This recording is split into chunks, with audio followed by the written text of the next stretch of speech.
Indian blogger নন্দিনীর আরও একটি ভিডিওতে সকলকে স্বাগত। বন্ধুরা, আশা করি সবাই ভালো আছেন, সুস্থ আছেন।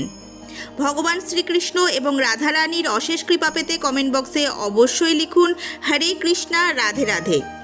আগামীকাল অনুষ্ঠিত হতে চলেছে দোল পূর্ণিমা, সাথে রয়েছে পূর্ণগ্রাস চন্দ্রগ্রহণের মহাযোগ। জেনে নেব কালকের দিনে সন্ধেবেলায় সন্ধে দেওয়া কি যাবে, গ্রহণের পর রান্না করা খাবার কি করবেন। এছাড়াও জেনে নেব পূর্ণিমা তিথি কখন শুরু কখন শেষ, হোলিকা দহন এবং ন্যাড়া পোড়ার সম্পূর্ণ সময়সূচি, সত্যনারায়ণ পূজা, গঙ্গা স্নান, দান এবং অমৃতযোগের সময়। জানবো দোল পূর্ণিমার ব্রত উপবাস কবে পালন করবেন। এছাড়াও জেনে নেব আগামীকাল পূর্ণগ্রাস চন্দ্রগ্রহণের সময়সূচি, অর্থাৎ পূর্ণগ্রাস চন্দ্রগ্রহণ কখন শুরু কখন শেষ, ভারত এবং বাংলাদেশে পূর্ণগ্রাস চন্দ্রগ্রহণের সম্পূর্ণ সময়সূচি। এছাড়াও জেনে নেব কোন কোন দেশ থেকে এই পূর্ণগ্রাস চন্দ্রগ্রহণ দেখতে পাওয়া যাবে। দোল পূর্ণিমা এবং পূর্ণগ্রাস চন্দ্রগ্রহণের এই মহাযোগের দিনটি আপনারা কি করবেন কি করবেন না, কি খাবেন এবং শাস্ত্র অনুসারে কি নিষেধ রয়েছে, সব কিছুই থাকছে এই পর্বে। মূল পর্বে যাব তার আগে ইন্ডিয়ান ব্লগার নন্দিনী চ্যানেলটিকে সাবস্ক্রাইব করে পাশে থাকা বেল আইকনটি প্রেস করার অনুরোধ রইল, যাতে সকল ভিডিওর নোটিফিকেশন আপনারা খুব সহজেই পেয়ে যান। চলুন শুরু করা যাক আজকের পর্ব। আগামীকালই অনুষ্ঠিত হতে চলেছে বহু প্রতীক্ষিত দোল পূর্ণিমার সাথে পূর্ণগ্রাস চন্দ্রগ্রহণ। অনেকের প্রশ্ন রয়েছে আগামীকাল সন্ধেবেলায় সন্ধে দেওয়া যাবে কিনা, পূর্ণগ্রাস চন্দ্রগ্রহণ সমাপ্ত হওয়ার পর রান্না করা খাবার কি করবেন, এছাড়াও পূর্ণিমার পূজা এবং ভোগ কখন অর্পণ করবেন। প্রথমেই বলবো আগামীকাল দোল পূর্ণিমার সাথে রয়েছে পূর্ণগ্রাস চন্দ্রগ্রহণের মহাযোগ। সুতরাং এই দোল পূর্ণিমার দিন পূর্ণগ্রাস চন্দ্রগ্রহণের কারণে রক্তবর্ণ ধারণ করবে চাঁদ। দোলের দিন আকাশেও শুরু হবে রঙের খেলা। দোল পূর্ণিমা এবং পূর্ণগ্রাস চন্দ্রগ্রহণের মহাযোগের এই দিনটিতে পূর্ণিমার পূজা করুন চন্দ্রগ্রহণ শুরুর আগেই। ভোর ভোর ঘুম থেকে উঠে স্নান সেরে শুদ্ধ বস্ত্র পরিধান করে পূজা সম্পন্ন করুন এবং দুপুরবেলায় চন্দ্রগ্রহণ শুরুর আগেই ভগবানকে ভোগ অর্পণ করুন। সন্ধেবেলায় চন্দ্রগ্রহণ সমাপ্ত হওয়ার পরে সন্ধ্যা দেওয়া যাবে। সেক্ষেত্রে আগামীকাল সন্ধেবেলায় কখন চন্দ্রগ্রহণ সমাপ্ত হচ্ছে সেই সময়টি অবশ্যই এই ভিডিওতে দেখে নেবেন। দোল পূর্ণিমার দিন ভোরবেলায় স্নান সেরে শুদ্ধ বস্ত্র পরে রাধাকৃষ্ণের পূজা এবং আবির নিবেদন করে গোপালকে পায়েস এবং হলুদ মিষ্টি ভোগ দিন। ভোগ অর্পণ প্রক্রিয়াটি অবশ্যই চন্দ্রগ্রহণ শুরুর আগেই সম্পন্ন করবেন। এই দিন ভুলেও আমিষ খাদ্যদ্রব্য গ্রহণ করবেন না। মাছ, মাংস, ডিম, পেঁয়াজ, রসুন, মুসুরির ডাল এই দিন বর্জন করবেন। অন্যদিকে এই দিন নিরামিষ আহার করুন এবং গ্রহণ শুরুর আগেই আহার সম্পন্ন করুন। গ্রহণ শুরুর আগেই সমস্ত খাদ্যবস্তুতে তুলসী পাতা দিয়ে রাখবেন, এমনকি পানীয় জলেও তুলসী পাতা দিয়ে রাখবেন। এই দিন মদ্যপান এবং যে কোনো ধরনের নেশা জাতীয় দ্রব্য থেকে দূরে থাকুন। আগামীকাল চুল দাড়ি কাটা, নখ কাটা এইগুলো একেবারেই করবেন না। আগামীকাল ঘরদোর অবশ্যই পরিষ্কার পরিচ্ছন্ন রাখবেন।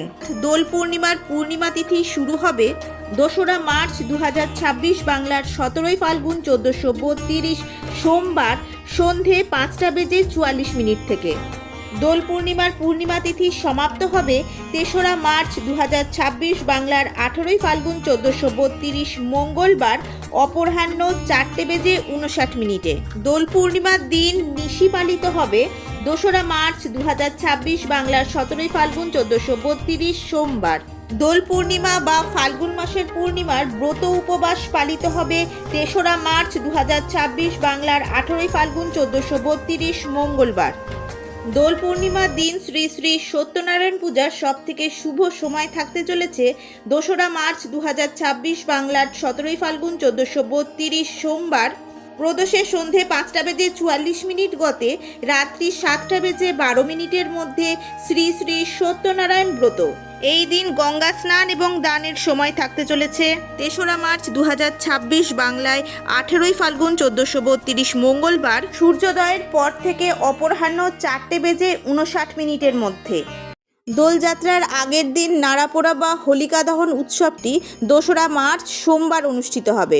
পূর্ণিমা তিথি 2রা মার্চ সন্ধেবেলায় শুরু হয়। ওই দিন রাত 10:50 পরে ভদ্রা ত্যাগ করার পর নাড়াপোড়া করা হবে।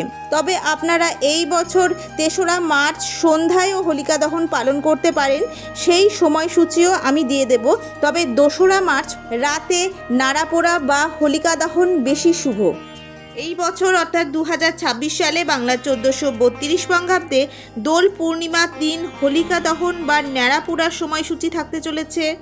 3রা মার্চ 2026 বাংলার 18ই ফাল্গুন 1432 মঙ্গলবার সন্ধে 7:15 থেকে 8:50 মধ্যে হোলিকা দহন বা ন্যাড়াপোড়া সম্পন্ন হবে।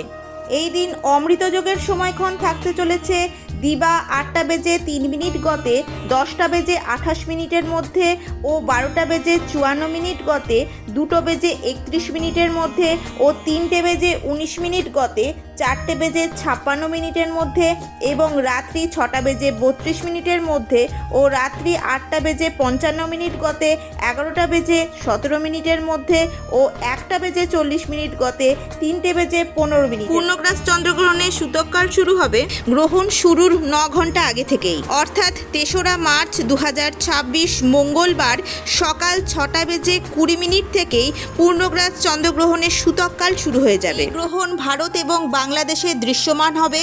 এছাড়াও পাকিস্তান, আফগানিস্তান, ইরাক, ইরান সহ প্রায় সমগ্র এশিয়ায় দৃশ্যমান হবে। এছাড়াও এই চন্দ্রগ্রহণ নিউজিল্যান্ড, অস্ট্রেলিয়া, আন্টার্কটিকা, উত্তর ও দক্ষিণ আমেরিকা ও রাশিয়ার মতো দেশগুলিতেও দৃশ্যমান হবে। এই গ্রহণের স্পর্শ অর্থাৎ আরম্ভ হবে দিবা 3:20 পূর্ণগ্রাস আরম্ভ হবে অপরাহ্ন 4:34। গ্রহণের মধ্যকাল হবে অপরাহ্ন 5:05 এবং পূর্ণগ্রাসের সমাপ্তি হবে সন্ধে 5:33। গ্রহণ মোক্ষ অর্থাৎ সমাপ্ত হবে রাত্রি 6:48। পূর্ণগ্রাসের স্থিতিকাল থাকবে 59 মিনিট, গ্রহণের স্থিতিকাল থাকবে 3 ঘন্টা 28 মিনিট এবং গ্রাসমান থাকবে 1.155। বাংলাদেশের সময় অনুযায়ী 3রা মার্চ দুপুর 2:45 থেকে শুরু হবে চন্দ্রগ্রহণ। দিবালোকে শুরু হওয়ার কারণে প্রথমে এই চন্দ্রগ্রহণ দেখতে পাওয়া যাবে না। বাংলাদেশের দৃশ্যমান সময় হলো সন্ধে 5:59 চাঁদ ওঠার পর থেকে রাত 8:23 পর্যন্ত দেখতে পাওয়া যাবে চন্দ্রগ্রহণ। বাংলাদেশের সময় অনুযায়ী সন্ধে 6:02 পূর্ণগ্রাস শেষ হবে, তাই চাঁদ ওঠার পরপরই কয়েক মিনিটে রক্তাভ চাঁদ বা ব্লাড মুন দেখতে পাবেন সবাই। আজকের ভিডিওটি আপাতত এই পর্যন্তই। যদি ভালো লেগে থাকে তাহলে অবশ্যই একটা লাইক করে দেবেন এবং হেল্পফুল বলে মনে হলে নিজেদের ফ্রেন্ডস ফ্যামিলির সাথে শেয়ার করার অনুরোধ রইল। সবাই খুব ভালো থাকবেন, সুস্থ থাকবেন, সাবধানে থাকবেন। দেখা হচ্ছে আবার আগামী পর্বে।